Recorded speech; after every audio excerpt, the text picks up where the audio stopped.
Nuit de cauchemar à Kiev et dans sa région. Moscou a lancé au moins 40 missiles balistiques sur la capitale ukrainienne.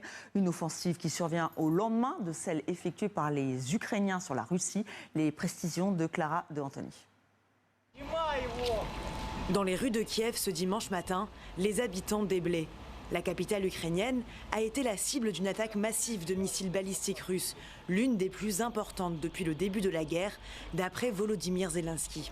41 missiles et 120 drones russes se sont abattus sur la ville.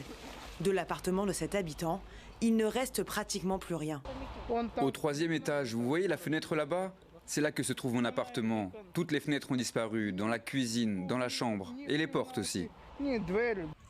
Un immeuble d'habitation et une résidence étudiante ont pris feu. De nombreux habitants, pris au piège chez eux, n'ont pas eu le temps de se réfugier dans les abris. La frappe est survenue de manière inattendue. Une alerte de raid aérien a été déclenchée et littéralement 1 minute plus tard, la première explosion a retenti. Une personne a été tuée et 13 blessés lors de ces frappes. Elles interviennent au lendemain d'une attaque de drone ukrainienne contre la Russie. Volodymyr Zelensky a revendiqué ce dimanche des frappes contre 4 navires russes.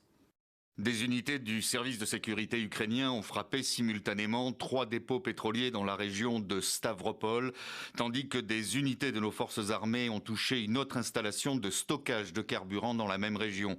Des impacts directs ont été enregistrés sur 3 pétroliers de la flotte fantôme russe en mer Noire. L'Ukraine souffre d'un manque de missiles patriotes, un système nécessaire pour intercepter les missiles balistiques tirés par la Russie. Kiev vient d'obtenir le feu vert de Washington pour en fabriquer, mais cette production ne sera possible qu'à partir de fin 2026.